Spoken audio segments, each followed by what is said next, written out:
சிந்திக்காத சில நிமிடங்கள். வாழ்க்கையில் நம்ம நிறைய விஷயங்கள் செஞ்சுருப்போம். அதில் சில விஷயங்கள் நம்ம யோசிக்காமல் செஞ்சுட்டு ஐயோ அவசரப்பட்டு செஞ்சிட்டோமே, யோசிக்காமல் செஞ்சிட்டோமே அப்படின்னு ரொம்பவே ஃபீல் பண்ணியிருப்போம். அது நம்ம வாழ்க்கையில் மிகப்பெரிய தாக்கத்தையும் ஏற்படுத்தியிருக்கோம். உங்கள் வாழ்க்கையில் அந்த மாதிரி எதாவது நடந்திருக்கா? யோசிச்சு பாருங்க. அந்த குறிப்பிட்ட நேரத்தில் நம்மளுடைய மூளை ஏன் சரியாக செயல்படாமல் போச்சு, நம்ம ஏன் யோசிக்காமல் செயல்பட்டோம் அப்படின்னு என்னைக்காவது யோசிச்சு பார்த்துருக்கீங்களா? நம்ம மூளை ஒரு நாளைக்கு 60,000 எண்ணங்களை உண்டு பண்ணுது. அதில் 90% எண்ணங்கள் ரிப்பிட்டேட்டிவாக இருக்குது அப்படின்னு ஸ்டான்ஃபோர்ட் யூனிவர்சிட்டியை சேர்ந்த டாக்டர் ஃப்ரெட் லஸ்கின் என்ற ஆராய்ச்சியாளர் கண்டுபிடிச்சிருக்காரு. நாம் நமக்கு தேவையில்லாத விஷயங்களை பற்றி தான் அதிகமாக சிந்திக்கிறோம்.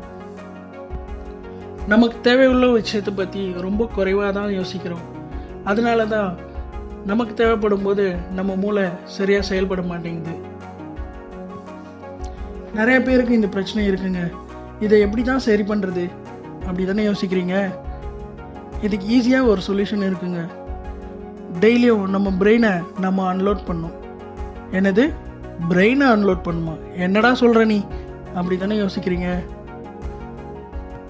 நம்ம பிரெயினை அன்லோட் பண்ணுறது ரொம்பவே ஈஸியான ஒரு விஷயம்.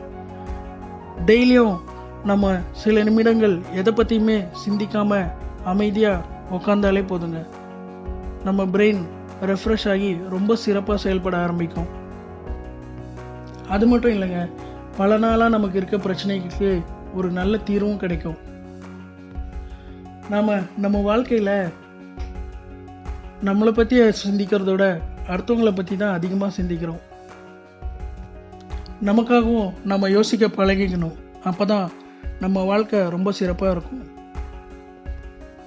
டெய்லியும் ஒரு 5 நிமிஷம் நமக்கான நேரத்தில் எடுத்துக்கிட்டு சிந்திக்காத சில நிமிடங்கள் இருந்து பாருங்கள்.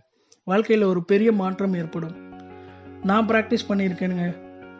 என்னுடைய வாழ்க்கையில் நிறைய மாற்றங்கள் ஏற்பட்டிருக்கு. நீங்களும் ட்ரை பண்ணி பார்த்துட்டு எப்படி இருக்குன்னு சொல்லுங்கள். இந்த வீடியோ உங்களுக்கு பிடிச்சிருந்தா லைக் பண்ணுங்கள், ஷேர் பண்ணுங்கள், சப்ஸ்கிரைப் பண்ணுங்கள். மறக்காமல் பெல் பட்டனையும் ப்ரெஸ் பண்ணுங்கள். அப்போ தான் நான் போடுற வீடியோ உங்களை தேடி வரும். நீங்கள் சொல்கிற ஃபீட்பேக் என்னை தேடி வரும். நன்றி. மீண்டும் சந்திப்போம். இப்படிக்கு உங்கள் பிரவீன்குமார்.